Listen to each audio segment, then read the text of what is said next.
We'll wait for others to join.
Okay, so welcome everyone to week 11 tutorial for the course Fluid Mechanics. So I hope everyone is regular to the lecture videos by the prof on the Nptel portal. And those who have missed any of the tutorial, they might have seen the previous tutorial recordings, as the sheet is provided by the Nptel team, where you can see corresponding to my name, all the YouTube video links are there, as well as the PDF notes. And we are very near to the end of the course. Your exams for this will be starting soon for the course. I expect that everyone is regular to the assignments as well. So in the last tutorial, we started with fluid dynamics, where we studied different non-dimensional numbers, Reynolds number, Probe number, Mach number. And today, let's start with Bernoulli's equation. So let me just share my screen.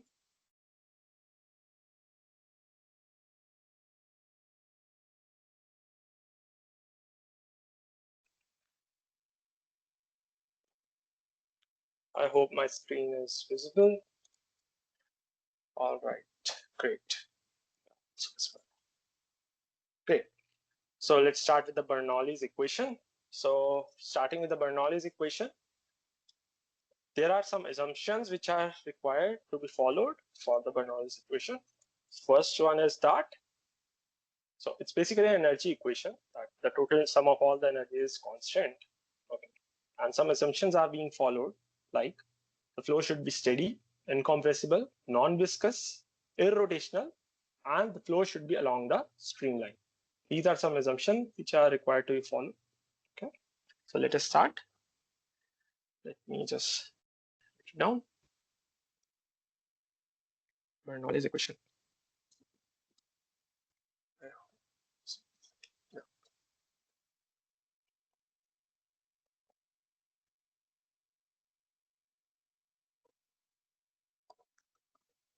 So a few assumptions.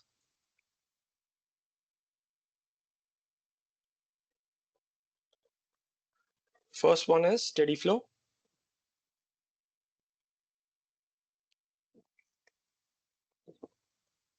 Second, incompressible flow.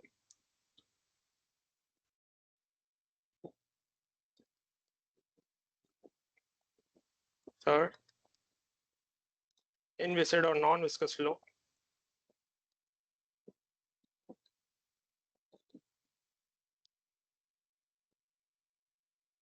fourth, irrotational flow.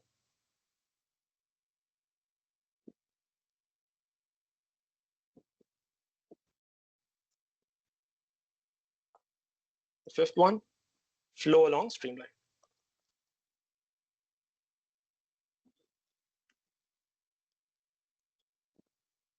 Okay, these are some assumptions. Suppose we have a fluid which is flowing and we take a small element of that fluid.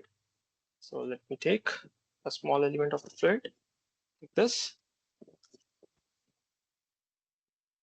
It's very small element, okay, with a width of, or you can say length of ds. Okay, ds is the length of it, and from the datum,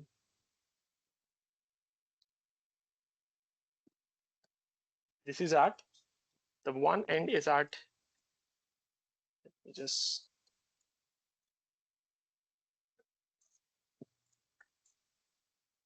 at a distance of z, and it is at z plus dz. Okay, and the pressure, so this is nothing but your streamline, because it's in our assumption that flow should be along the stream. Okay, then you have the weight of this element, let us suppose, is acting downwards, which is nothing but mg. Okay, and the component of its weight will be, suppose this angle is theta, so this will be mg cos theta. Okay, mg cos theta. So left hand will be having a pressure of P, let us suppose. So the right hand will be experiencing P plus some dP pressure. Okay, P plus dP. So that means function is changing with respect to what? The space. Okay, so pressure is changing with respect to space. So that means our pressure is nothing but function of S. Okay, the displacement S. Okay, so if I say what will be the change in pressure, then if it is a function of this, so change in pressure will be dou P by dou S ds. Okay, as well as Z direction is also a function of displacement S. Okay, so at this point it is Z, at this point it is Z plus dz. Okay, so again Z is function of S, so dz will be nothing but dou Z by dou S ds. Okay, and from the geometry, let us say, let's take a small projection of it. So we have this is our ds. Okay, and this was at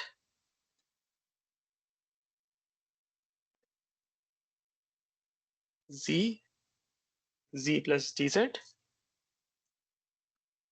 This is angle theta. Okay, so this much will be how much? By the geometry, it will be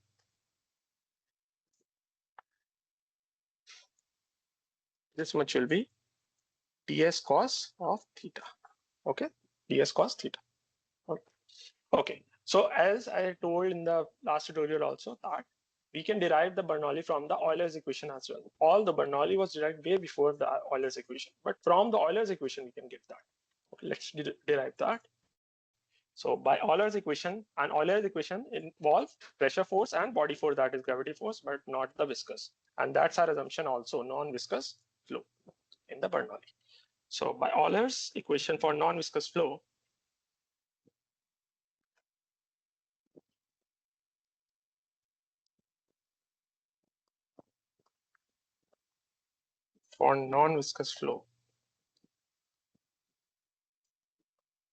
I'm saying flow is non-viscous, not fluid. Okay, so we know that Fp plus Fg is net force is equal to mass into acceleration. And what is the acceleration along the streamline? We have done this. That was V plus dou V by dou S. V dou V by dou S plus dou V by dou T. That is the local part and the a convective part. Okay, so V dou V by dou S plus dou V by dou T. Okay, so velocity. So acceleration can be written like this. So what is the pressure force? So pressure force is on the left hand it is P, and on the right hand it is P plus dP. So, and what is the area? Let us suppose the area is A. Okay, area, let us suppose, is A. Okay,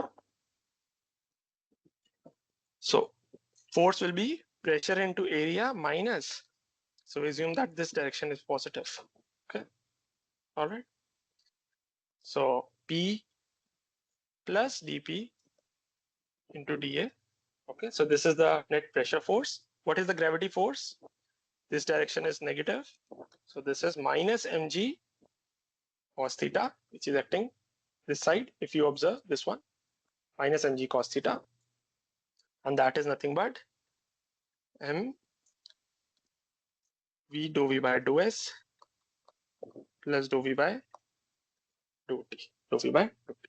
So net pressure from here will be, net pressure force will be dp into, sorry, this will be area only, YT. Okay, dp into area minus what is mass of this element, density into volume. Okay, so density into area into ds into g cos theta. Okay, and what is ds cos theta? This is ds cos theta which we have got. Okay, so this I can arrange like this and this can be arranged, rho ag ds cos theta is equal to what is density into area into ds, area into volume, area into length is your volume, into v dou v by dou s plus dou v by dou t, dou v by dou t. Okay, so from here what we get, so ds cos theta is nothing but how much? ds cos theta can be written as dz. Am I right? Because till here it is z, and this is nothing but equal to dz, the extra z plus dz. Okay, this is z and dz is this extra. Okay, so ds cos theta can be written as, this is dp, and area gets cancelled out, area and area gets cancelled out, so this is dp minus rho g dz, okay, is equal to rho ds v dou v by dou s plus dou v by dou t. Okay, so this is Euler's unsteady state equation because there is a local term involved. So this is Euler's unsteady state equation. Okay, if I want to be a steady, so dou v by dou t term will be 0. So for steady case, for steady, my term this will be 0. Dou v by dou t will be 0. So I'll be left with what equation? So this will be, sorry, negative of dp, because here this cancel out and this negative is still there. Negative of dp. Okay, so this will be negative of dp minus rho g dz is equal to rho ds v dou v by dou s. Okay, so let us take all the terms of the same side. So I'll be having dp and takes the ds of transpose dp by ds plus rho g, what it will be, dz by ds. Okay, plus rho v dv by ds, rho v dv by ds. Am I right? All right, any doubts? Now what we will do is equal to 0, and now we will integrate. Let's integrate it.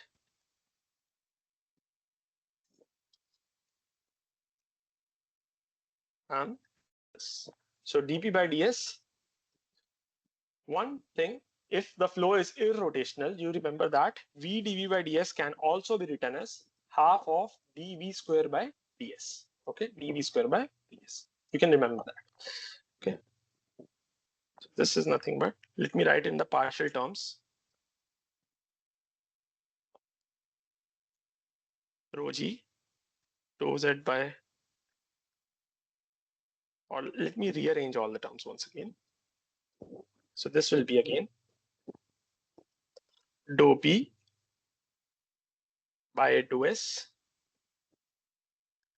plus rho v dou v by dou s plus rho g dou z by dou s equal to 0. Let me integrate it. And always remember that for irrotational, I'm not doing the proof of it. You can search for the textbooks or the notes. Irrotational flow, just remember that v dou v by dou s can also be written as half of dou of v square by ds. Okay, so this term I'll replace with this one. Okay, okay. So I'll write again dou p by dou s, and I'm integrating with respect to ds both sides. Okay, ds, right? So dou p by dou s ds, what it will be, again I'll write dou p by dou s ds plus rho by 2 dou v square by dou s ds. Okay, let us assume it is, so density is not changing here. Okay, incompressible, and rho g dou z by dou s ds is equal to 0 ds. So what will be dou p by dou s ds? So it will be dou p only.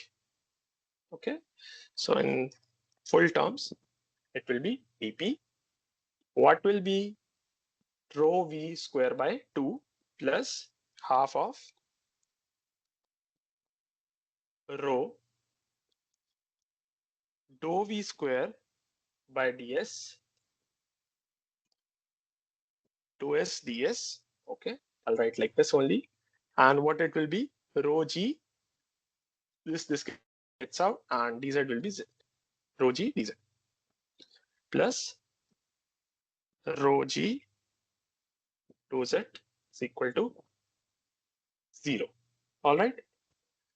And if I'm saying my flow is incompressible, my density is not varying with respect to pressure, okay, as well as the displacement.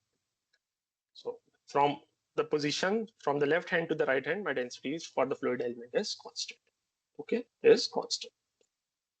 Is it clear? So what I'll say, for incompressible flow,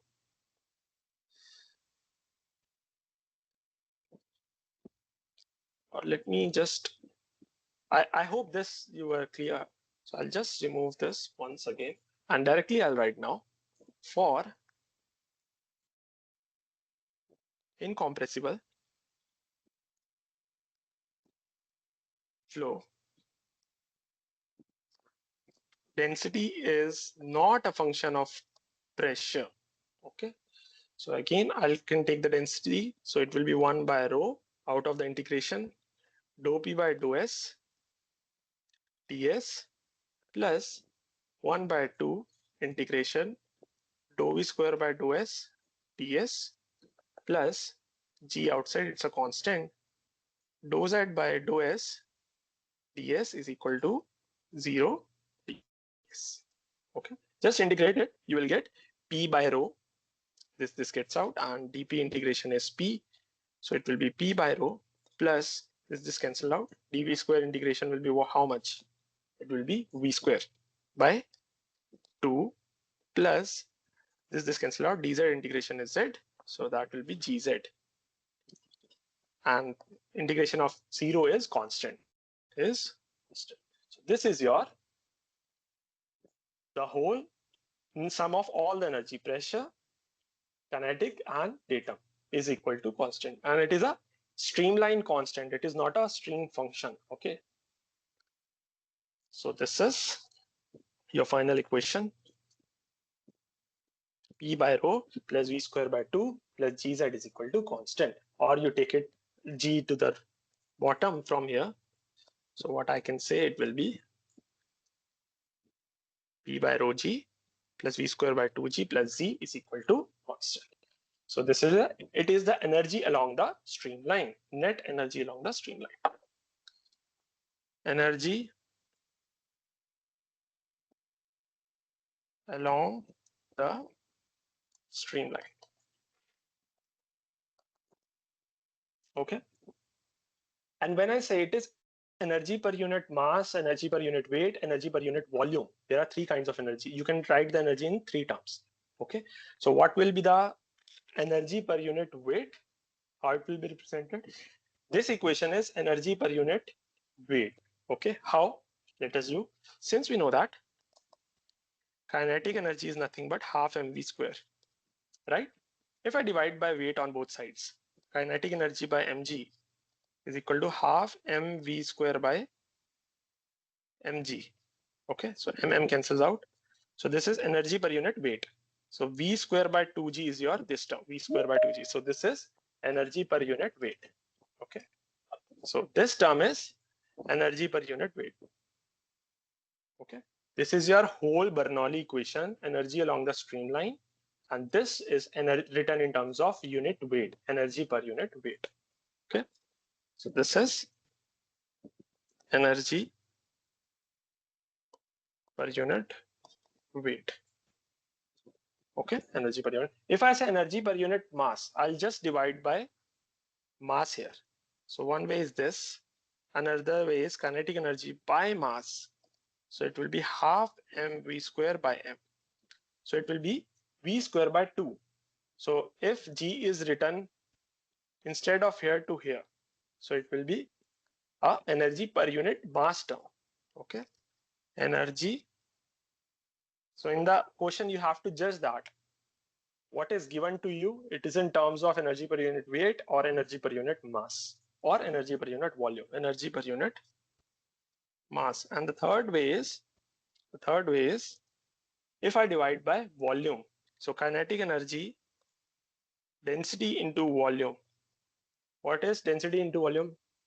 Mass. Again, this mass can be written as density into volume. So this will be half mv square by density into volume, that is again your what? Kinetic energy per unit volume. Okay, density into volume. So it will be rho v square by 2. Okay, rho v square by 2. So this is energy per unit volume. If it's just written as rho v square by 2. Okay, let me again tell. So kinetic energy per unit volume, sorry. If I just write like this here, divide by volume. So it will be half mv square by volume. Mass is density into volume. So this will be nothing but half of density into volume into v square by volume. So volume cancel out. It will be rho v square by 2. So this is energy per unit volume. Okay. That means if I write this rho here, rho v square by 2 and g here, okay, so it will be in terms of energy per unit volume. Okay, I think it is clear. So as I said, it is defined for irrotational. Defined for which flow? Irrotational or rotational? It is defined for irrotational flow. And when I'm saying it is irrotational flow, that means that there is no rotationality of the fluid element along its own axis, not because of the external torque. The flow can be vortex. Vortex means it can be a circular motion. Rotationality can be there because of the motion is circular or not of the whole fluid, but not the particle itself or the fluid element itself is rotating about its own axis. Okay, so there can be a rotational flow overall, That means outside the boundary layer phenomena I'm saying, where not because of its viscous action rotationality is there, but because of the external torque rotationality is there. In such scenario, then your energy along a streamline, a particular streamline is constant. But if the flow is totally irrotational, that means there is no external torque, there is no vortex, circular or vortex motion, then energy along the complete section is constant. Let me write it here. So suppose I have a set of streamlines. The flow here is, I say, rotational.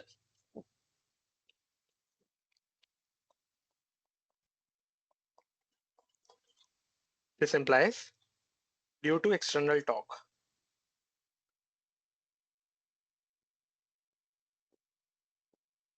Okay, due to external torque.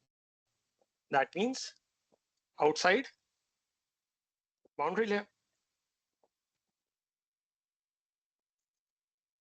Because inside boundary layer, its own viscous action will play a role. So then such scenarios for point 1 and for point 2, the whole streamline will have a constant, that is your energy constant C1. But next streamline will have C2, another streamline will have C3. So for a particular streamline, the energy constant, that is P by rho G plus V square by 2G plus Z, the sum of all the energies will be constant for a particular streamline, not the whole section. So in such scenarios, you will write P1 by rho G plus V1 square by 2G plus Z1 is equal to P2 by rho G plus V2 square by 2G plus Z2 is equal to, both will be equal to C1 only. Okay. What do I mean from here is that I'll write P1 by W1 plus V1 square by 2G plus Z1 is equal to P2 by W2. W and W2 are same only, actually same fluid, plus V2 square by 2G plus Z2 is equal to C. Both will be equal for the particular stream. Whereas if your whole flow is irrotational, what do I mean from here is that, again I have set of streamlines. Then if my flow is irrotational,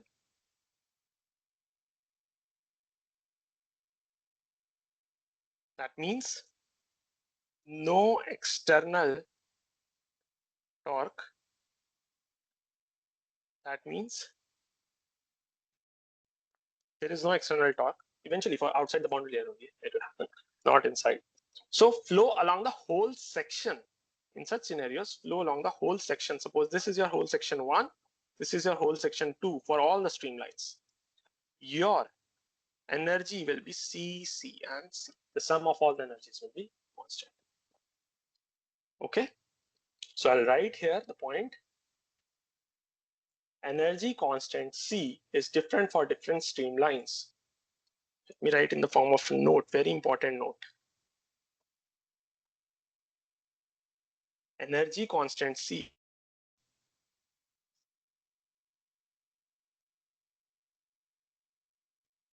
is different for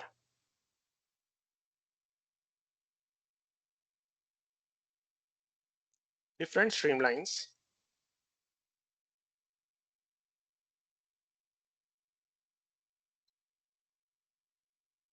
in rotational flow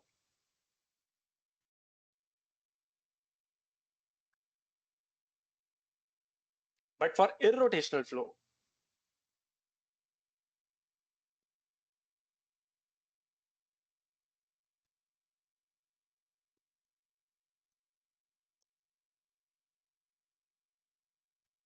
the constant C, that is energy constant C, is same for all streamlines.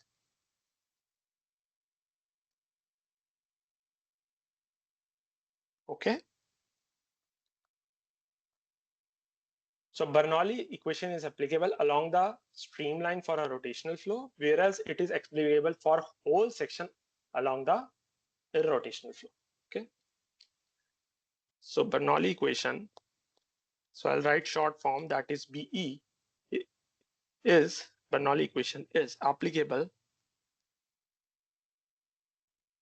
along the streamline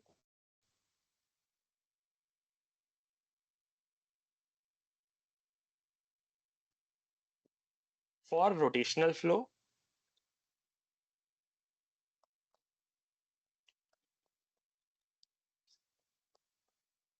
and it is applicable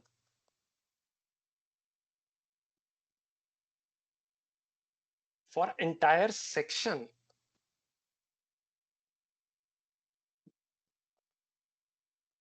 for irrotational flow. Okay, is it clear? Any doubts?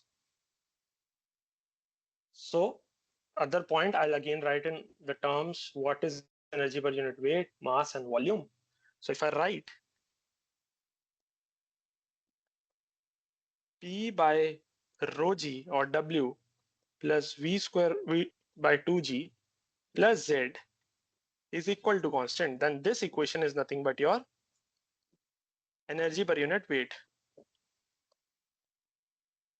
where P by rho g is your static pressure head and V square by 2g is your dynamic head. Static pressure head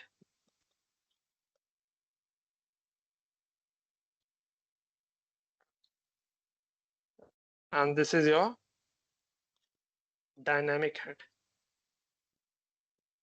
If I'm writing in term of P by rho plus V square by 2 plus gz is equal to constant, then this is written in term of energy per unit mass. I've just derived all. I'm just writing here what are different forms of the Bernoulli equation. If I write in terms of P plus rho V square by 2 plus rho gz is equal to constant, then it is energy per unit volume. Okay. And yeah, this is datum head. I didn't wrote here.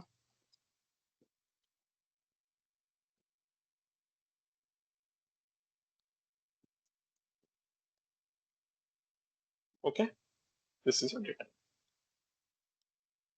Any doubts till here? Any doubts? No doubts. I'll take a short break. I'll join back in a few minutes.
Okay, so let's come back. Now, as we know that as the flow goes on, if the flow goes on, I have a flow over a flat plate scenario. Suppose I have a plate like this. Okay, and the flow is like this. So, and here the flow is coming from a velocity of free string velocity, that is u infinity. Okay. So because of the viscous action and the no slip condition, as we have discussed, So there are some presence of the velocity gradients. So here the velocity gradient will be here, and it will be very high initially, okay? Because the flow has just gained the inertia. Okay. So here, if you draw a tangent from this point, so what I'm getting here is that an angle that is phi. This is an angle phi at the position number 1, phi 1. Okay. Suppose I again draw, if I move forward here, sorry. So now the fluid has gained a lot of inertia now. So let us suppose the velocity profile looks something like this. So if you observe, your angle now will be a slight lesser, phi of 2, okay, at position number 2. At position number 2. Okay. And similarly, if I go for the third case, move further, if I move further, so the fluid has mostly gained its inertia. Okay. And if I again draw a tangent here, so angle phi 3 will reduce much more. Okay. So that means that is nothing but rate of shear deformation with respect to time. That is your velocity gradient. Okay. So dou phi by dou t, or d phi by 1 by dt at y equal to 0, there is more deformation happening compared to dou d phi 2 by dt at y equal to 0. I'm just talking at the position at the base of the plate. Okay, this is your y direction. This is your x direction. Okay, and this is also much greater than d phi 3 by dt at y equal to 0. If my phi are deformations are greater, that means eventually from Newton's law of viscosity, my mu du y by dy, that is du by dy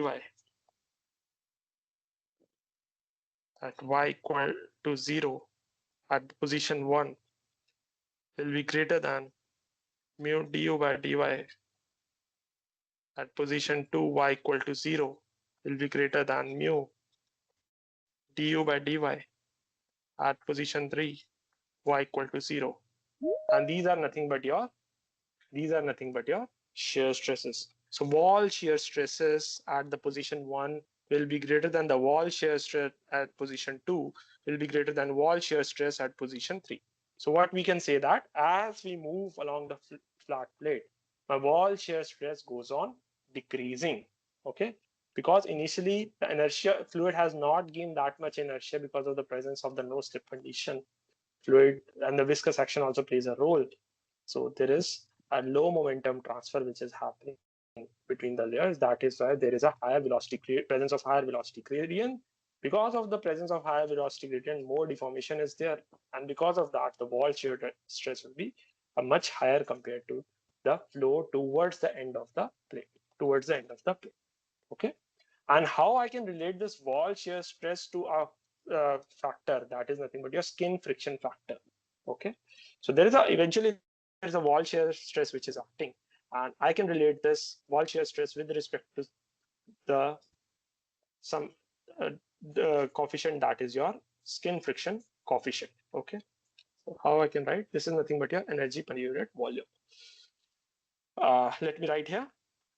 So my skin friction coefficient C of x, okay, is nothing but your wall shear stress to that of half rho u infinity square.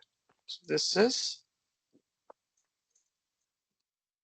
term is skin friction coefficient.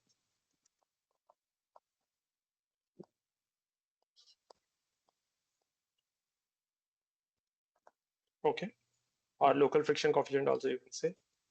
These both are nothing but your Newton per meter square plus wall shear stress, and that energy is also half rho infinity square is Newton per meter square.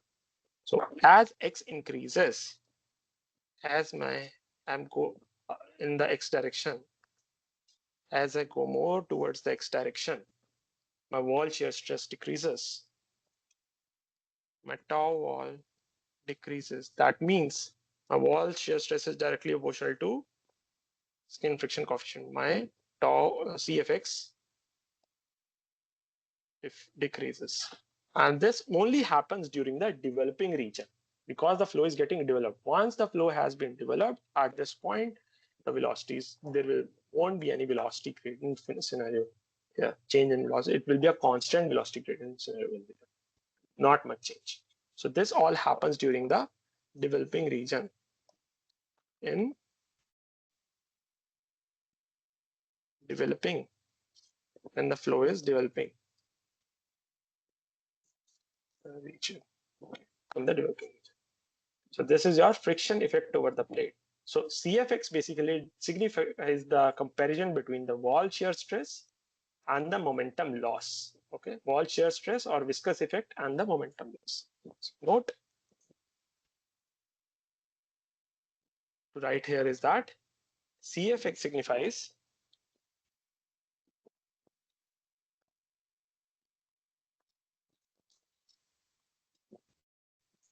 comparison between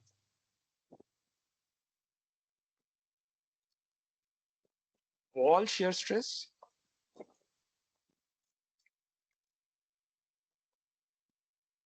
or you can say viscous effects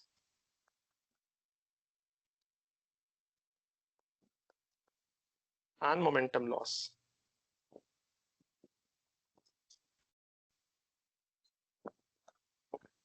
Momentum loss. So this was a scenario where the flow was developing. Suppose I take a flow along the pipe and I want to show the developing region as well as a fully developed region. How I can show that? Suppose I have a pipe like this, cylindrical pipe.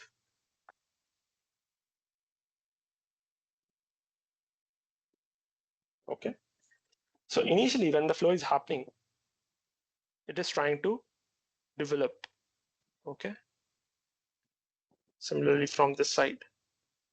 So let us say this is a region till where the flow is developing, presence of boundary layer is there. Okay, that means my gradients are there. So here some gradient will be there. Here some gradient will be there. Here some gradient will be there. Okay. Similarly, that side also. But once the flow has been developed, then a scenario will come where my flow is completely developed and there is no change. Both looks the same.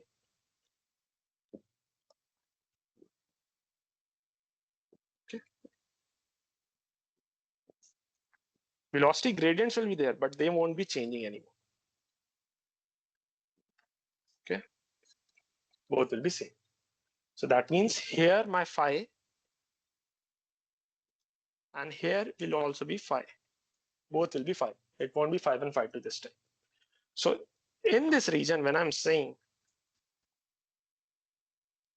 this is your developing region, developing region. When the velocity gradients are changing, there is decrease in the wall shear stress. Okay, so that means your velocity, this is your, suppose the radius direction, and this is your x direction, x and r. Okay, so that means your velocity is function of x as well as r. It is changing with respect to x also and in the radial direction. So here your velocity is function of x, also velocity is function of r. Okay, but the other region, the region this is your fully developed region.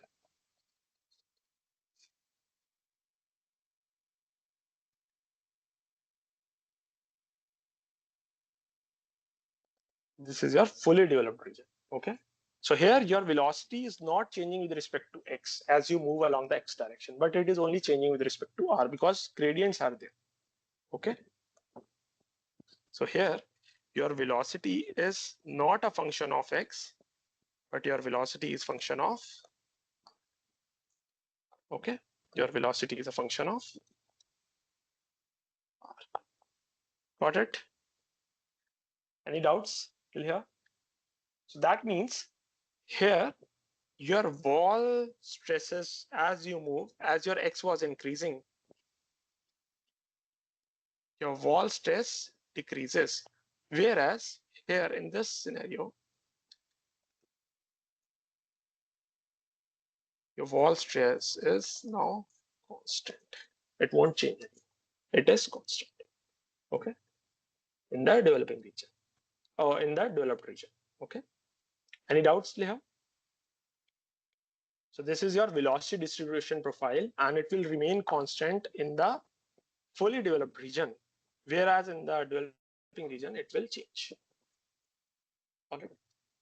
Also, there is one another coefficient, that is your Darcy's friction coefficient, which again relate your signifies about the friction effect in the pipe flow. Okay, friction effect in the pipe flow. So let me write. First of all, let me write here. Tau wall is constant in the fully developed region. So there is a friction coefficient, that is Darcy's friction coefficient, that is nothing but shear stress, that of half rho, and this time u will be not mean free stream velocity. Here the u was u infinity, but here it will be mean velocity of the flow when the flow has been developed. So it is mean velocity. So this is mean velocity, and this is your Darcy's friction coefficient.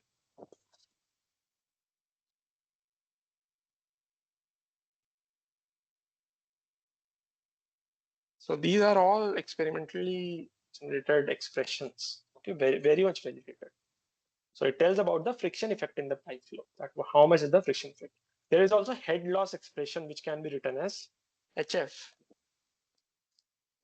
in terms of Darcy's friction coefficient, that is nothing but 4F dash L V square by 2G characteristic length, that is your diameter for flow along the pipe. Okay, DH. Okay. And if I want to write in terms of friction factor, so this is friction coefficient and there is friction factor.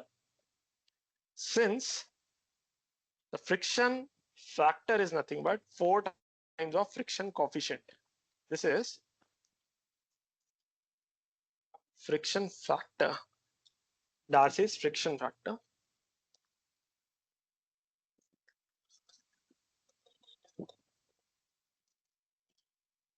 So you can also write this as in terms of friction factor, that is FLV square by 2G. And this is very popular expression you might have observed, these two expressions. Either the examiner will give you in terms of friction factor or friction coefficient, then don't make the mistake. Don't reverse them. If friction factor is given, directly write FLV square by 2GDH. If friction coefficient is given, write 4F dash LV square by 2GD. Okay. And this is also called as friction coefficient, as well as fanning friction coefficient. It is also called as fanning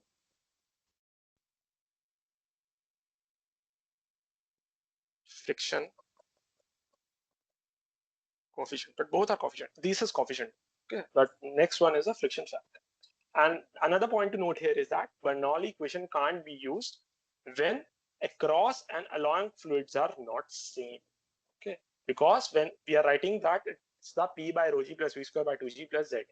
Okay, so rho is for only for one fluid. It cannot change. If my fluid is changing, then you can't apply the Bernoulli equation for two different fluids altogether. Okay, next point is that Bernoulli equation can't be used when across when the flow is irrotational, or along the streamline when the flow is rotational, and along because they are on particular streamline for the rotational, and along the whole section, across the whole section for a irrotational flow. Along fluids are not same. Are not same. Okay, so this is only for a single flow. Any doubts here? So this was very ideal case scenario when the flow is inviscid, there is no losses, nothing is happening. But for that, the sum of energies will be constant for my Bernoulli equation, these three terms. But in actual scenario, it is not like that. There will be some losses because of the presence of the friction. That's why we have seen these expressions, the friction, the head loss expressions. So these are your head loss. Head loss.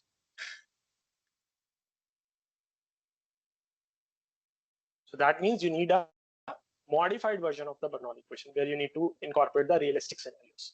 Okay, so we'll come to the modified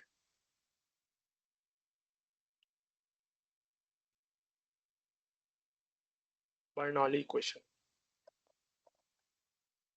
Okay, so modified Bernoulli equation is nothing but P1 by W plus there will be a factor alpha 1 V1 square by 2G plus Z1 is equal, sorry, this is our position 1. So let me write in terms, let me first make a figure so that you can understand in much better way. Let me remove this. Suppose I have a pipe. It's not uniform pipe. I say I have a non-uniform pipe. Okay, my cross section is varying. So let us say this is a scenario of my pipe. Okay, this is my pipe. And from the datum, this is at position Z1.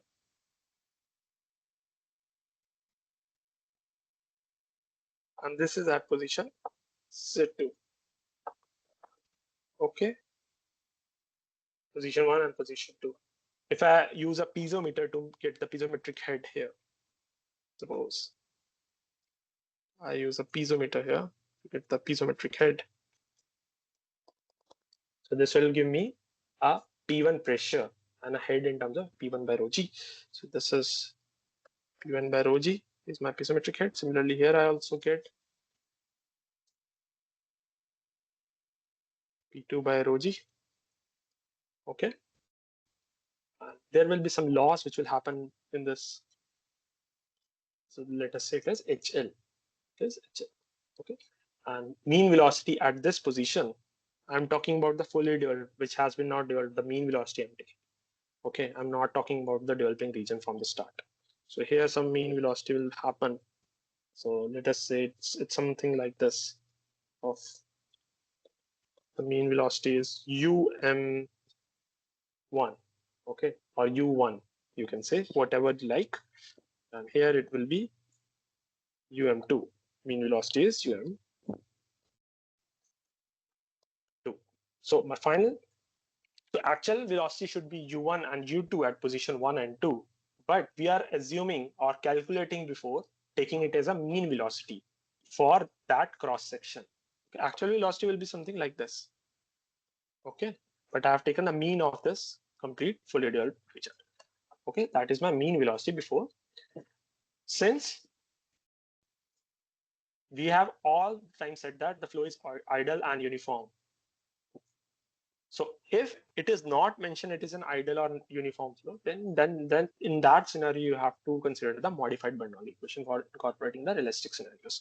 So again I'll write my equation. My final equation was there will be some head loss, that is difference in the energy head. Sum of the energy heads will be equal to the head loss. So at position 1 it will be P1 by W plus alpha 1 times V1 square by 2G plus Z1.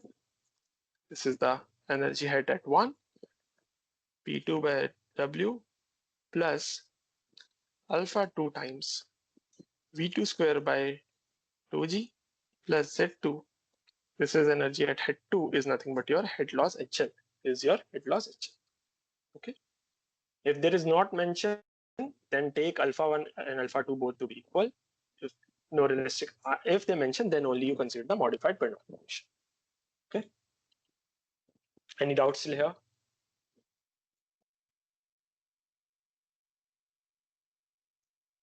No doubts? I'll take a short break, then I'll join.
Okay, so let's come back to another point.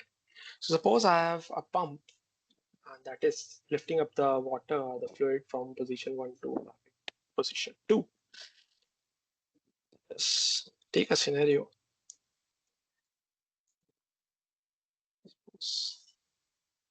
I have a pipe like this. A pump is attached, that is P, and here it is lifted till this position. So from position 1 to position 2. So what will be some energy level will be there at this? So let us say the energy level at position 1 is EL1 and it is lifted till the position EL2. There will be some energy level, okay? Some energies, okay? Pressure, data, or dynamic. Eventually it is connected through pipes, so there will be head losses between the pipes as well as of the pump as well, okay? So suppose this is your head loss H1 of the pipe, HF1, let us say head loss HF1 in this pipe, and this second after the pump HF2, HF2, this is a, and head, what there will be some head of the pump as well. So head by the pump is HP, okay?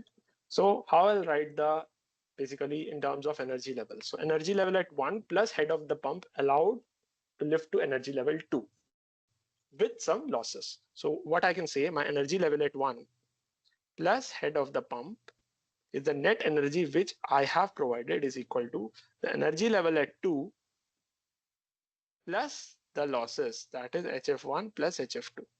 So I can write EL1 plus HP is nothing but EL2 plus HF1 plus HF2 I can write as HF, net head loss of between the both pipes. So this is my energy at level 1 in terms of head, okay.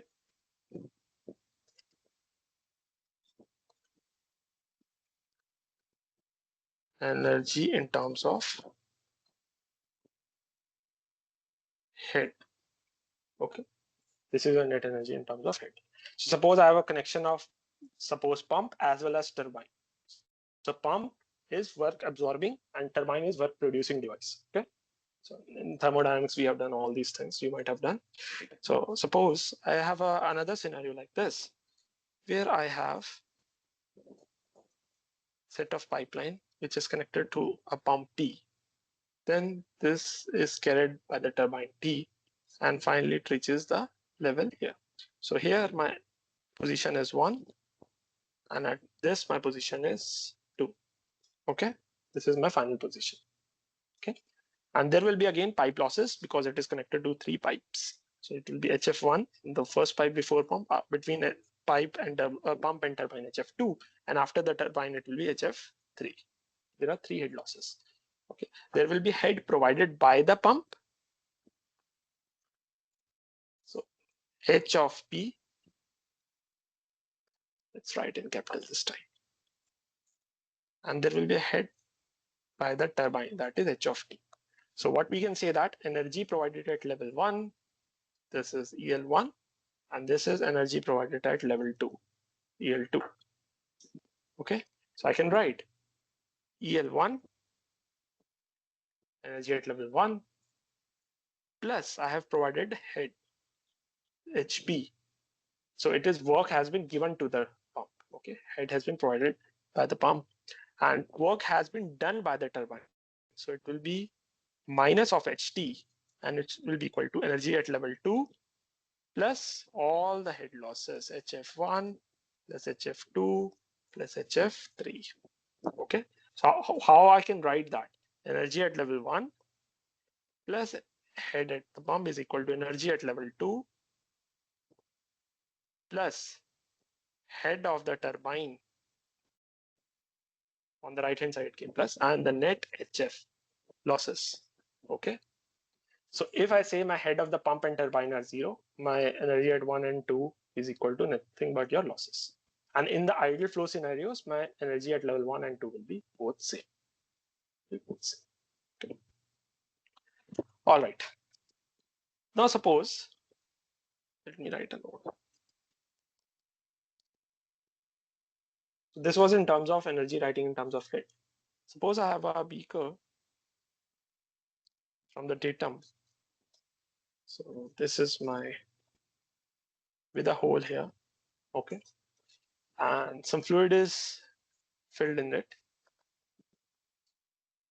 Okay, so this is my position 1 with the datum of Z1, and this is our position 2 with the datum of Z2.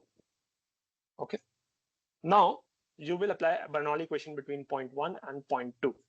Okay, you're assuming the flow is idle, there is no losses, okay, no rotationality, it is a rotational flow. So along the section you can directly compare along this section and this section. Okay, compare the Bernoulli. If it was like rotationality would have been there, then you would have along this streamline you would have taken this point and this point. Then pressure you would have written as atmosphere plus rho gh in terms of hydrostatic. Okay, and here along this will be atmosphere on the outside. But it can be, for this scenario, it can be written along the whole section. So that's why I'm going for 1 and 2. Okay. So, and let us assume that my atmospheric pressure is PATM. Here also it will be PATM at outside the orifice. Okay. So I can apply Bernoulli equation between 1 and 2. So what will be at 1? Position 1. What is the pressure? It is P atmosphere only. Atmosphere by W. Is there any velocity? No. Water is still there. V, so it will be 0. There is datum, yes, Z1 is there. Is equal to, what is the pressure? P atmosphere again. by W. Will there be a velocity? Yes, of course. It has some velocity through which the fluid is coming out. So there will be a velocity. So V square by 2G and Z2 is your data. So this and this cancels out. So it is, what is V square by 2G? Is nothing but Z1 minus Z2. And Z1 minus Z2 is nothing but your height h. The difference between them is height h. Z1 minus Z2. Okay. So this can be written as V square is nothing but under root of 2G.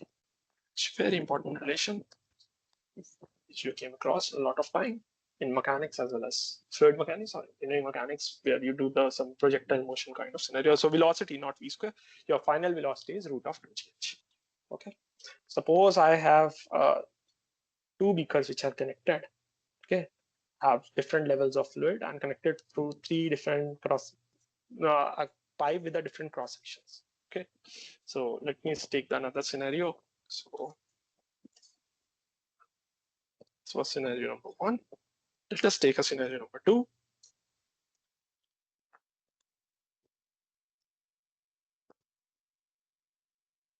So again, I have a beaker like this.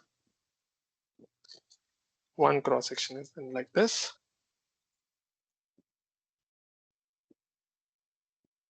One cross section is like this.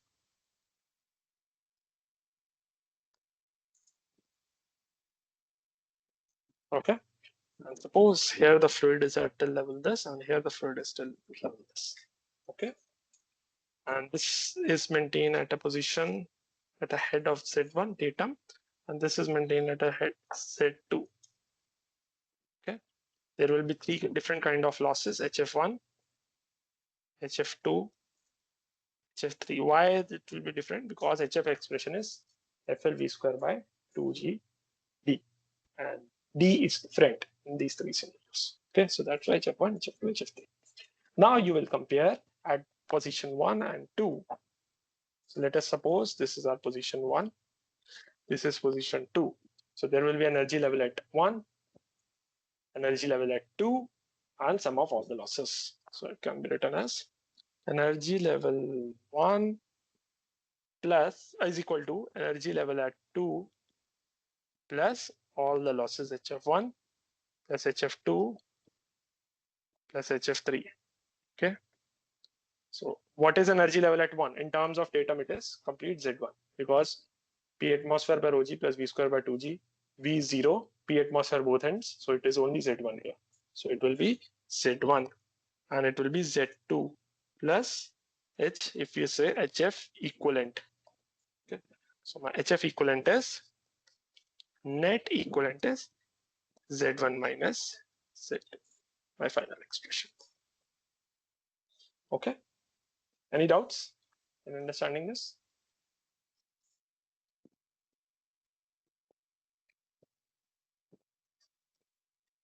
Okay. Another point of the note, if my expressions of the Bernoulli equations are in terms of head, then the expression are independent of whatever the orientation of the pipe is. It doesn't depend at what angle the pipe is at. Okay, whatever the orientation is. Next note point is that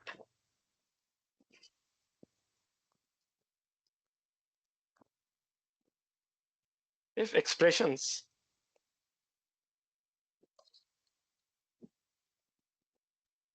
are in terms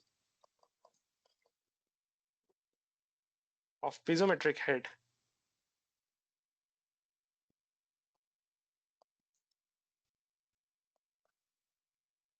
then the expressions are independent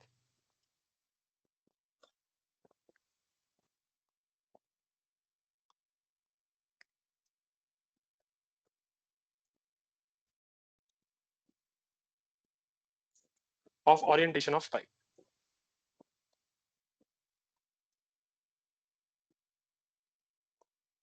What do I mean from here is that, suppose my pipe is like this. Okay, and from the datum, this is my position 1, Z1. This is my position Z2. Okay. Okay. So the pressure P1 will be maintained here, and pressure P2 will be maintained at this section. Okay. So here the area is same. So from the continuity, I can say that A1 V1 is equal to A2 V2, and my A is same. So velocity will be again same here. So this is velocity V and this is velocity V. Okay. So what I can say, my the Bernoulli equation P in terms of head W plus V square by 2G plus Z plus any loss. Okay. So there is no change in the velocity, no change in velocity term, and my piezometric head, that is P by W plus Z, are in terms of head. So here Z is increasing from position 1 to 2. When you are going, your Z is increasing. So your Z is increasing. Z is increasing, as well as your losses are also increasing, because along the pipe in realistic flow scenarios, the losses will increase. So that means your pressure head has been converted into increase in the datum head, as well as with the losses. So your pressure has contributed to increment of the datum as well as losses. But suppose I have, so, and the pressure is eventually decreasing. But if my pipe would have been gone like downside, if my pipe would have been in a scenario like this, okay. And again, this is a datum here. So this is a position section 1, Z1, and this is Z2. Again, velocity will be same because cross section is same, V. Okay. So some losses will be there eventually. So again, pressure by W plus V square by 2G plus Z plus loss. Again, same scenarios happen. There is no change in velocity. Pressure has again incorporated in increasing this and this. Okay, and going down. Even if the cross section is also changing, then what will happen? So it doesn't matter whatever the orientation is. The expression is in terms of head. And even if there is a cross section change scenario like this, pipe is like this, then the velocity won't be same.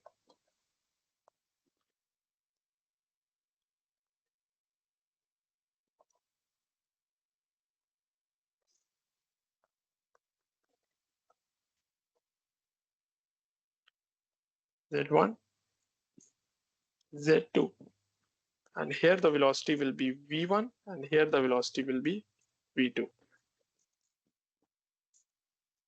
So your equation will be P by W plus Z plus V square by 2G plus losses.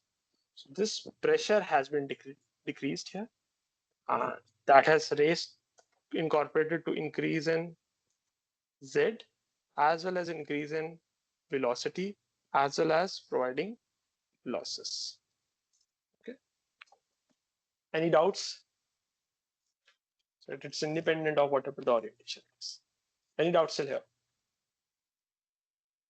So now we will come to applications of the Bernoulli equation. So I'll take a short break, then I'll join.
Okay, let's come back. Now let's come back to applications of Bernoulli equation.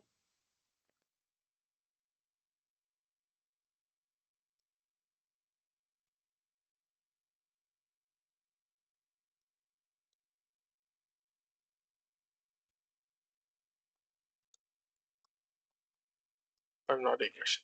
So it can be used for the discharge measurement devices, velocity measurements, pipe flows, free jet flows, and free vortex flows.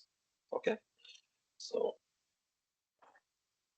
furnace discharge measurement,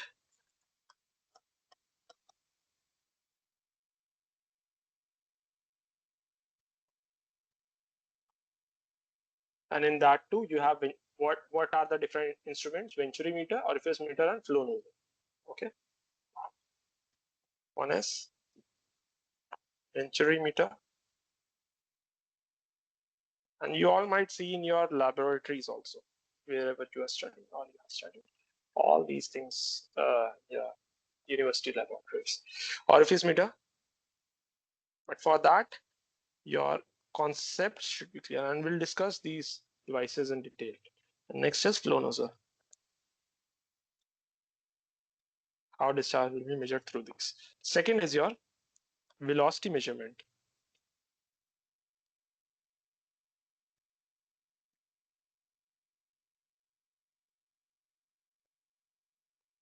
Third is your pipe flow.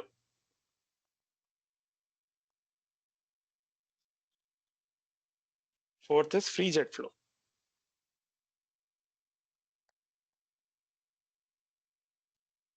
Fifth is free vortices. There are two kinds of vortex, free and forced. Okay, so let's start with venturi meter first. Okay, venturi meter in discharge measurement. So how Bernoulli equation will be used. So what's a venturi meter? It's again a highly accurate discharge measuring instrument of incompressible fluid flow through the pipes. Incompressible fluid flow. Okay. So it consists of a converging section, diverging section, and a minimum area which is known as throat. Okay. And there is some coefficient of discharge for a venturi meter, which I'll come to the expression while deriving, which varies from 0.98 to 0.96 to 0.98. Let me write all these points. It is highly accurate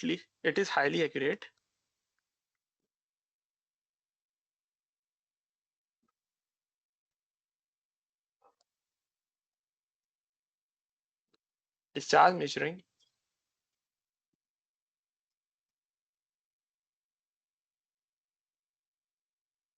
instrument of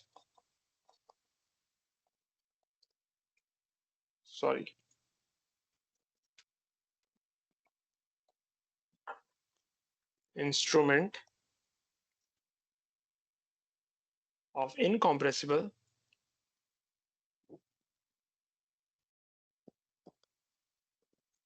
fluid flow through pipes.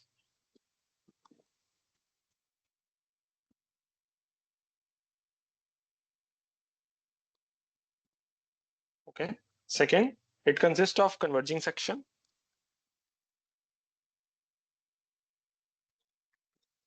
diverging section,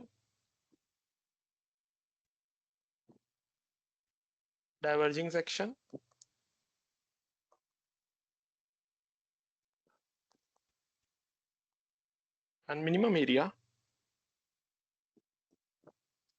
known as throat.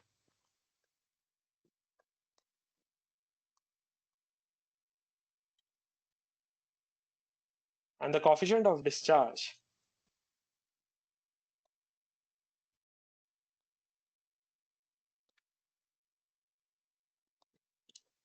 which is denoted using CD, C underscore D for venturi is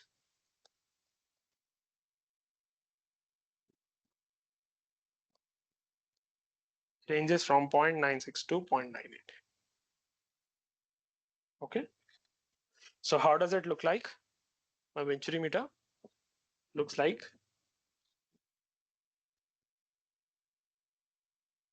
So there is some converging section here.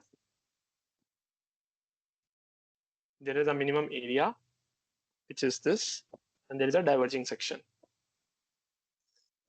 I'll explain why diverging section is larger compared to in length compared to the converging section. So, okay, suppose the diameter of this is d. So this one till up till here, it is converging in nature. So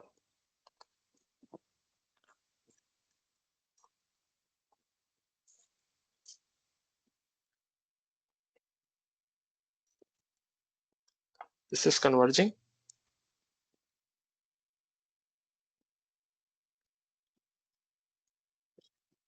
This much region is your throat.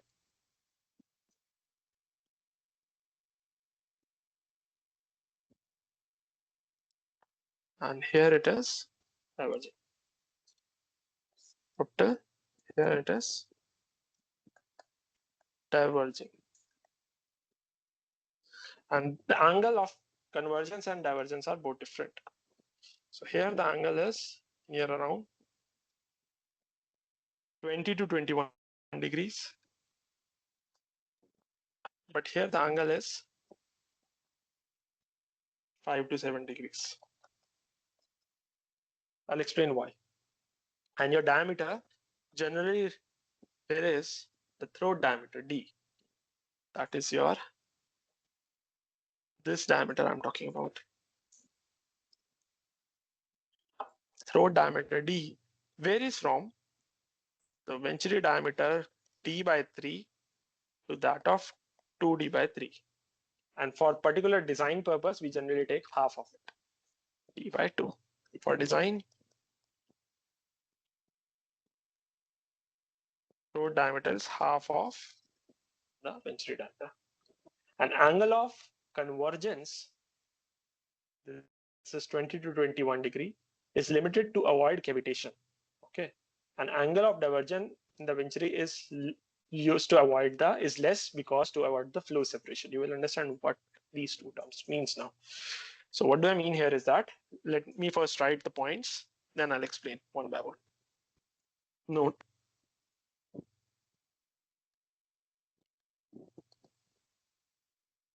angle of convergence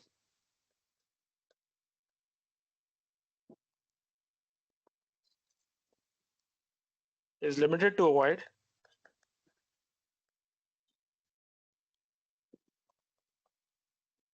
cavitation. So I have explained this process cavitation earlier. Okay? When the pressure falls below the vapor pressure, okay, then the cavitation happens. I have to explain the flow separation. Angle of divergence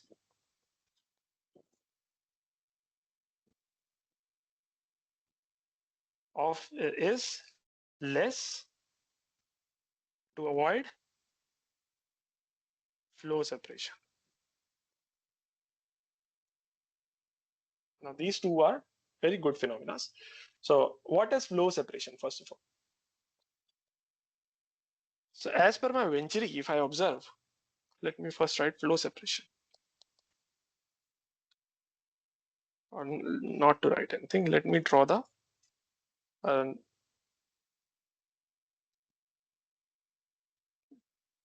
this is my venturi meter. Okay, so this is my point 1, this is my point 2, this is my point 3. Let us say. And from 1 to 2, what is happening actually? Between 1 to 2, sorry.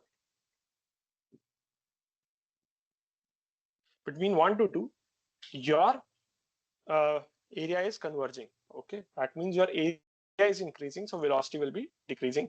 Okay, so area is increasing.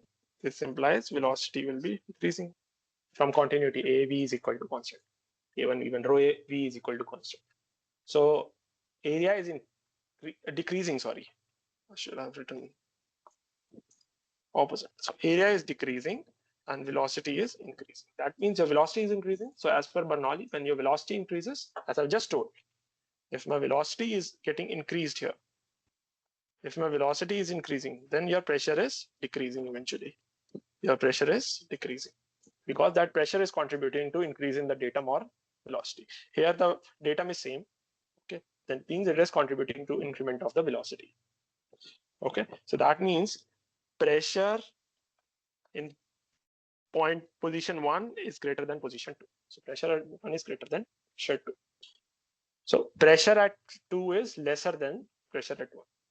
That means my change in the pressure, that is dP with respect to my position x is less than 0. This is my suppose position is the direction x. In the direction x, the pressure gradient is always said in terms of whenever you use the word gradient, that means with respect to space you are saying generally. So pressure gradient is less than 0 because P2 minus P1. So P2 is lesser than P1. Your change in pressure is less. So that means your pressure has decreased. If the pressure decreases much below, much lower, if you increase the velocity so high, such a converging nozzle, you cannot make such a converging nozzle, then your pressure will drop below the vapor pressure of that fluid. And if that happens, then the cavitation will form, and here the bubbles will start forming, which are not required. Otherwise, they will damage the venturimeter while. Okay. So one is the reason of the cavitation here. So that means your pressure gradient is less. Okay. So here flow is steady. Let us assume that, and that means my discharge is Q is constant.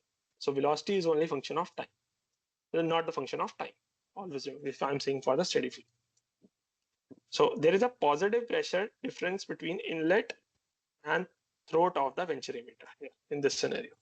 So pressure is P1 is greater than P2, so pressure difference will be less than 0 in this scenario.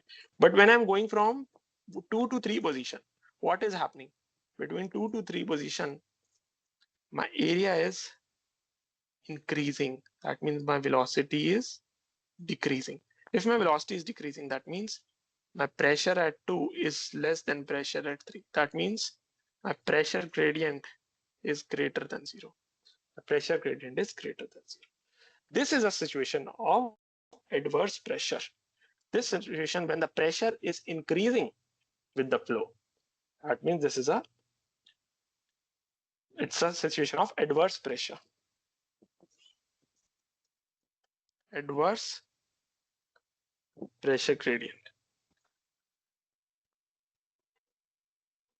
So in this scenario, my dP by dx is less than 0, whereas in this scenario, my dP by dx is greater than 0.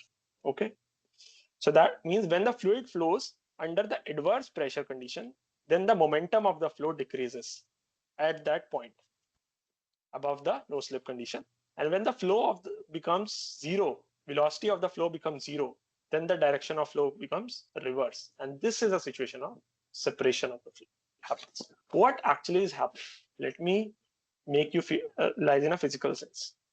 So a fluid was trying to flow from here. Let me draw again here in a good way.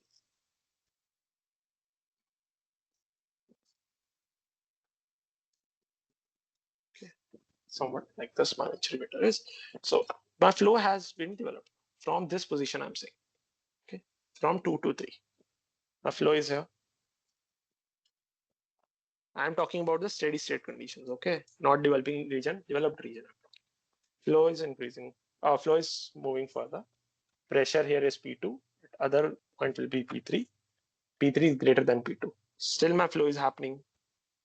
But this time my peak is reduced because pressure at the other side is higher compared to the. So that means it is trying to push the fluid back. One situation will start from here that here the velocity fluid will try to stop near the walls. Okay. Similarly here. That means these are some dangerous zones which have been developed now. Okay. Which are the fluid from this side is not allowing the fluid of this side to come. Okay. It is trying to stop, as well as the no slip condition is also there present. So that means the fluid has tried to at the edges has come to a halt. Okay. And the flow is only happening between this much. But As we move further, the pressure still increases. So what happens now? What happens now is that a situation arises in such a scenario that this fluid start turning back. This much fluid is going this direction only, but towards the end, my fluid reverses the directions. Okay, here my fluid direction is this only. Okay, so fluid has tried to turn back. So this will create losses. The fluid has, here the fluid stopped. In this, fluid stopped. But here, fluid turned back. Okay. Here the flow is separated. Flow was eventually trying to go this side, but these sections towards the end have separated from the main flow. So that means the flow has separated here because of the so much high presence here. So here my flow is separated. Flow is separated. Flow is separated. That means now if you try to imagine how my fluid is flowing actually, in an actual sense, my fluid is flowing like this. Let me show you. So here the fluid has stopped and fluid is just flowing like this. Rest, it is trying to go back. That means some eddies are starting. Flow is separated and moving back. Here flow is separated and moving backwards. So what is trying to happen? Basically, this was a point of separation. Fluid stopped. Point of separation. And on the other further, the flow is already separated here. Okay. So this was because of the presence of the adverse pressure gradient. So flow was happening with the flow rate Q. Q is constant, steady state I'm assuming. Okay. Flow has separated. So what tries to happen? This fluid was trying to go this side, but this fluid is saying, come back, go back, go back. So because of this, some eddies will form here. What are eddies? Some fluid will try to circulation of eddies. There will be some clashes, some randomized motion will start to happen here. So those are nothing but your eddies. Okay, some random motion of the fluid start happening here. So let us say like this, fluid start to form eddies here. Okay, eddies. Let me write here eddies formation. Eddies formation start. Okay. So in overall sense, you generally don't require the eddies to be formed. You don't want the flow to be separated easily. Okay. Which is not a favorable condition. So if I say when fluid flows under, so first let me write this side. When fluid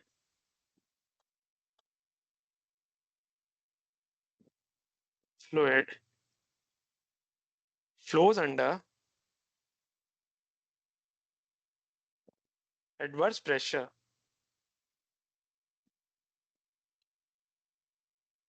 condition, then the momentum of flow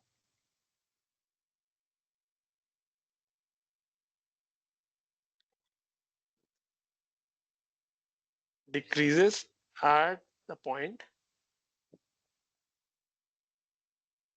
that is above the no slip when velocity of flow becomes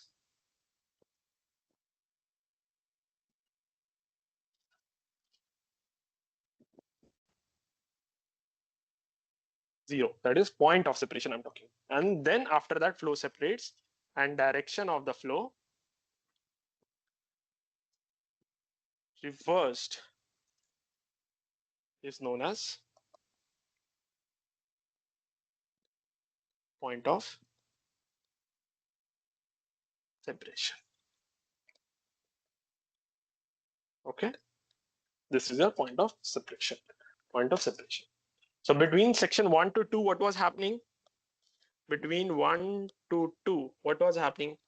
your P by W, if you apply V square by 2G, your Z is constant, so we'll take it that. So this pressure has decreased and it has increased. This has decreased and velocity has increased. So that means dP by dx is nothing but your P2 minus P1 by X2 minus X1 is less than zero, is less than zero. So this is your favorable pressure gradient. You want that initially pressure should be high during the convergence, and so that velocity should increase. So pressure decreases, velocity increases. This is your favorable pressure gradient. Favorable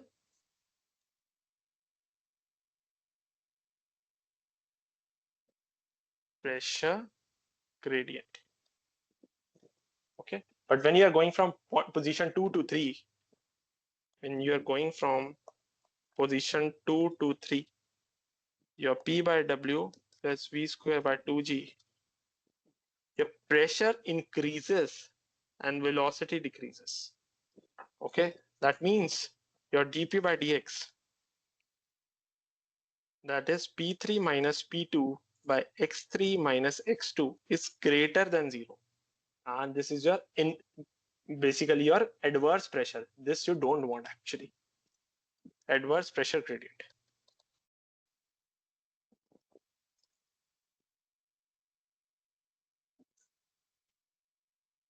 Adverse pressure. Pressure increases and velocity decreases. So because of the separation here, due to formation of eddy formation, high losses occurs. Eddies form, high losses occur. Where you can observe such scenarios. One is sudden expansion, sudden contraction scenarios.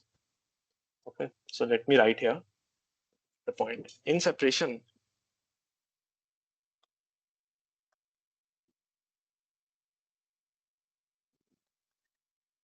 due to eddy formation,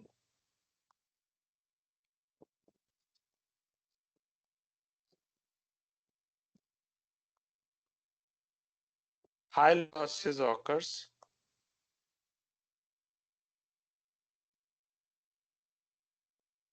Example, sudden expansion or sudden contraction.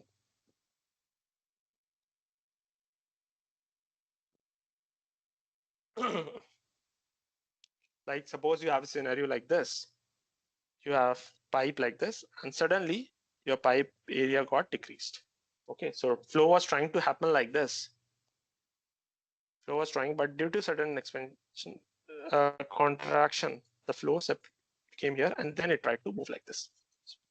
So because of this sudden expansion, it tried to hit like this and then tried to move. So because of this, again, some eddies will form here. Eddies. Okay, because of the sudden compression. Okay, sudden compression or contraction scenario. And loss will happen from section 1 to section 2. From section 1 to section 2. Okay. So, and this small region is called nothing but a vena contracta. This is your vena contracta, small area, vena contracta, vena contracta. Okay. And there is a sudden contraction loss term will come in the loss chapter, so we'll deal with that. Okay. So instead of making such sudden contraction, if you want, what you can do so that your losses becomes less, what you can do in a pipe, solution to it is you can take a pipe and you can have a convergent kind of baffles or plate, you can say, applied, and the flow happens like from here, okay, in such a way that there is gradual change, not the sudden contraction. Here area decreases, okay, velocity increases, but area decreases gradually of the flow, and there is no formation of eddies. Okay, contraction is there. Vena contracta is also formed.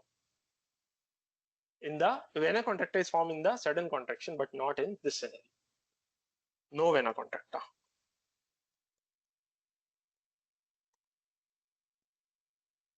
This implies losses. Other losses of the pipe will be there, but losses decreases. Okay. So separation will, if you have a turbulent flow, there the momentum is larger compared to the laminar flow. Okay. If momentum transfer is higher, then flow separation will reduce.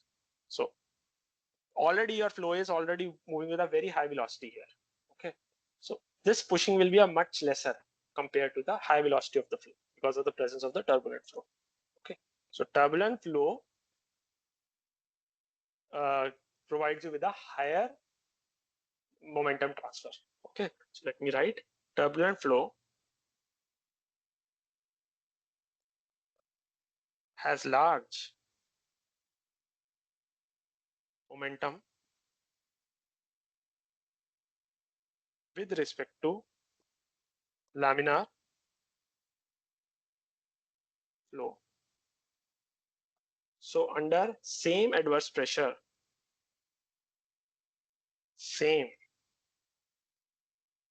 adverse pressure condition, turbulent flow delays the separation.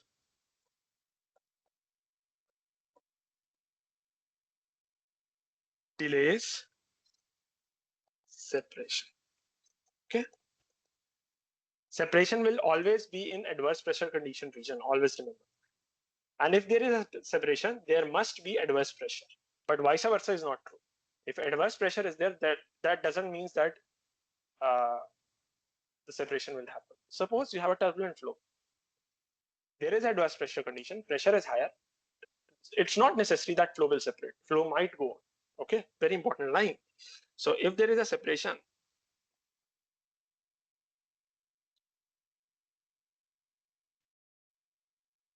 that means it is due to the adverse pressure. There must be adverse pressure, but not vice versa. Okay. So turbulent flow will have a lesser separation because of the more momentum, okay, compared to laminar. Also, continuity will always be maintained in this. Continuity will always be maintained.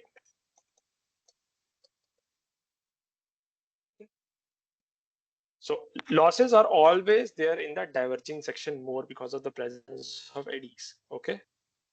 Okay. So that's why you don't want your diverging section to be suddenly contracting or expanding. You want it to be gradually expanding. That's why it should be of a higher length. Okay. And the angle should be less, between 5 to 7 degrees, not a very high. If you have a higher angle, suppose your expansion is happening like this. If you have such a high angle, then there will be sudden expansion. Again, eddies will form. Okay. And similarly, if you have that's why it's taken as a smaller angle. Okay. And a larger length of the pipe comparatively to a smaller of it. Okay. So basically what was happening, so let me again write here another point. So you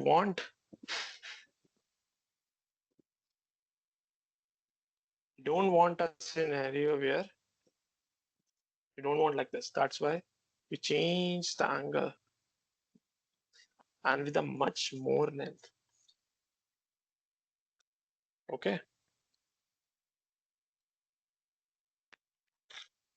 So this was your alpha 1. This is your alpha 2.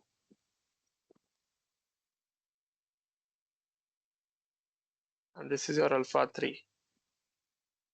This is your length 1.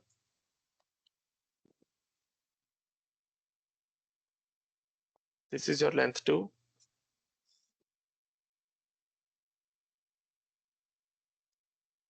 And this is your length 3.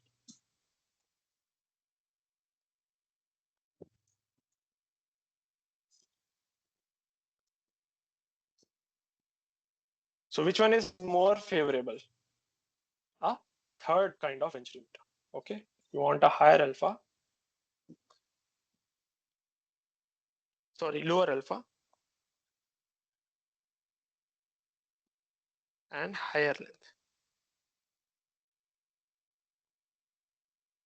Ensures gradual separation of flow with minimum losses.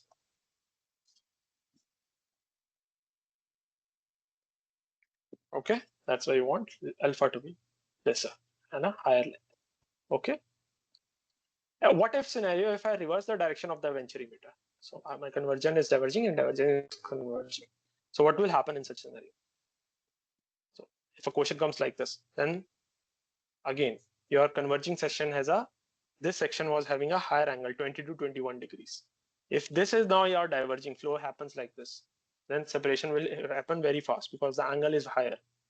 Okay, so when you will see your venturimeter in your lab now, you will see the convergence section is not that too long as well as of a higher angle, whereas diverging section will be a bit longer as well as with a smaller angle. Okay, to avoid the flow separation. I think there is no doubt till here. So that is why you might have observed that. Just hold on, please. My chance is.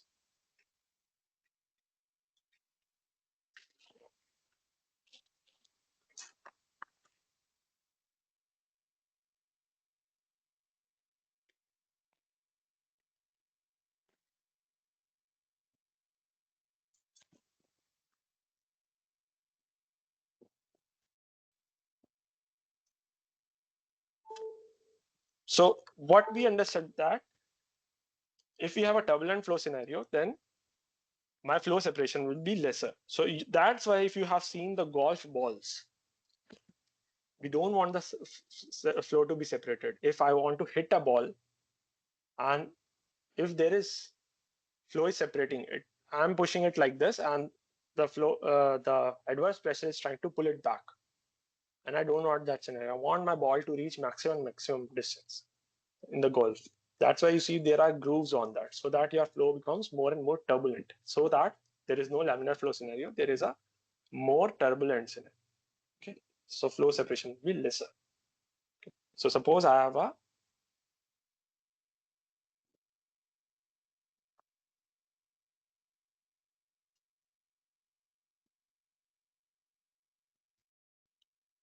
scenario like this. A ball is there, a flow is happening.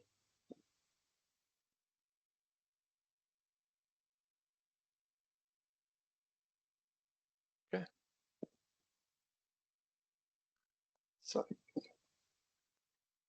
flow is happening like this.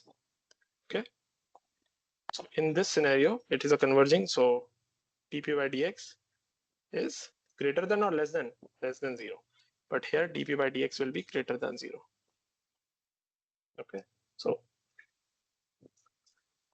flow so to avoid the delay the flow separation for the ball, if I have a laminar situation, my ball is like this, laminar flow situation, and my flow air is flowing like this with u infinity. So here there are no grooves on it, so a lot of eddies will start form. Okay, lot of eddies will be there.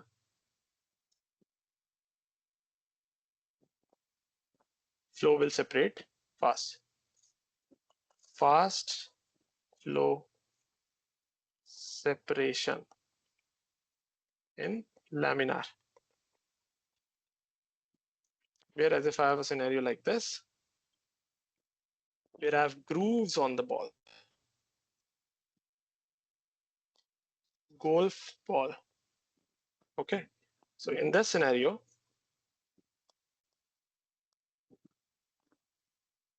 flow will be separated very late.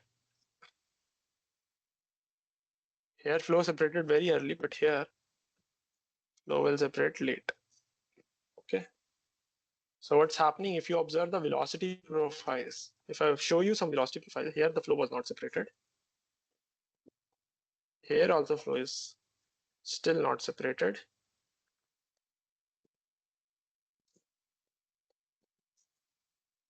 So suppose flow started separating around this position.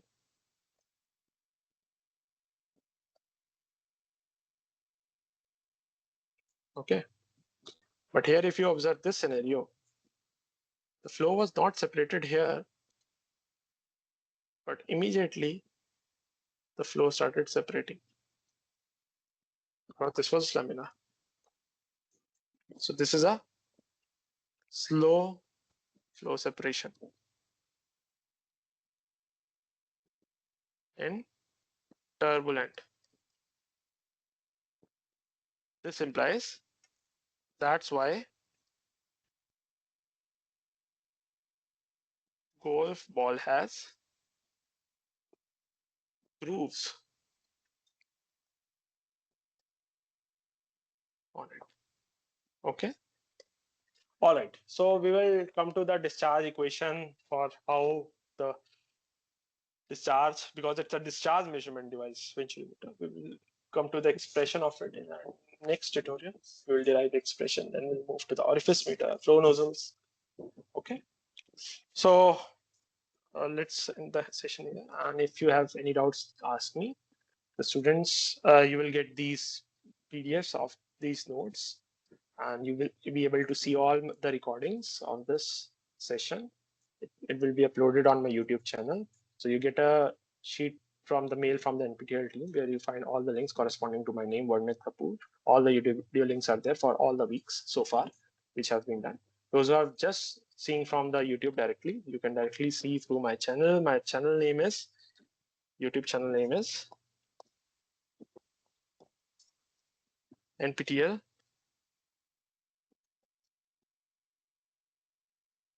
with Varnit. Okay.